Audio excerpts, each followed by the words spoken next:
আমরা থাই গ্লাসের জানালায় মসকিটো ফাইবার নেট লাগিয়ে থাকি। বিশেষ করে অনেকেরই নেটের অপশান থাকে না। সেক্ষেত্রে আমরা জানালার বাইরে দিয়ে ফিক্সড করে দিতে পারি, অথবা ভিতরে দিয়ে পর্দার নিচে বেলকো টেস্ট সিস্টেম করেও সেন সিস্টেম দিয়ে লাগাতে পারি। অনেকেরই আবার অপশান থাকে, সেক্ষেত্রে থাই গ্লাসের নেট পাল্লাটা থাকে না। তো আমরা স্লাইডিং একটা নেট পাল্লা অ্যাড করে দেই। সেক্ষেত্রে খুব সুন্দরভাবে স্লাইডিং করা যায়, এদিক সেদিক ওইদিক মুভিং করা যায়। তো সেই হিসাবে ঢাকার উত্তরপাড়া থেকে আমাদেরকে আরিফ ভাই ওনার ফ্ল্যাটের জন্য 6টা উইন্ডোতে নেট পাল্লার অর্ডার করেছে। আমরা খুব সুন্দরভাবে ভাইয়ের কাজটা সম্পূর্ণ করেছি।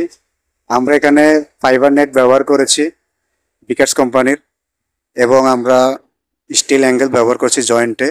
প্রতিটা জয়েন্টে আমরা 4টি করে রিফিট দিয়েছি, এবং নেট পাল্লার উপরে এবং নিচে আমরা হুইলের ব্যবহার করেছি। কেননা নেট পাল্লার উপরে এবং নিচে হুইল দিলে পাল্লাগুলা গ্যাপ থেকে পড়ে যায় না, এবং স্লাইডিং করলেও কোনো সমস্যা হয় না।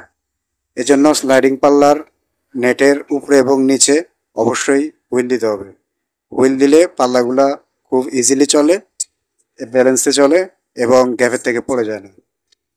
তো আমরা আজকে ওনার বাসার কাজটা কমপ্লিট এবং হ্যান্ড ওভার করবো। তো আপনারা যারা এই ধরনের মসকিটো ফাইবার নেট করাতে চাচ্ছেন, তারা চাইলে আমাদের মাধ্যমে করাতে পারেন। আমাদের ঠিকানা ঢাকা রামপুরা। ধন্যবাদ।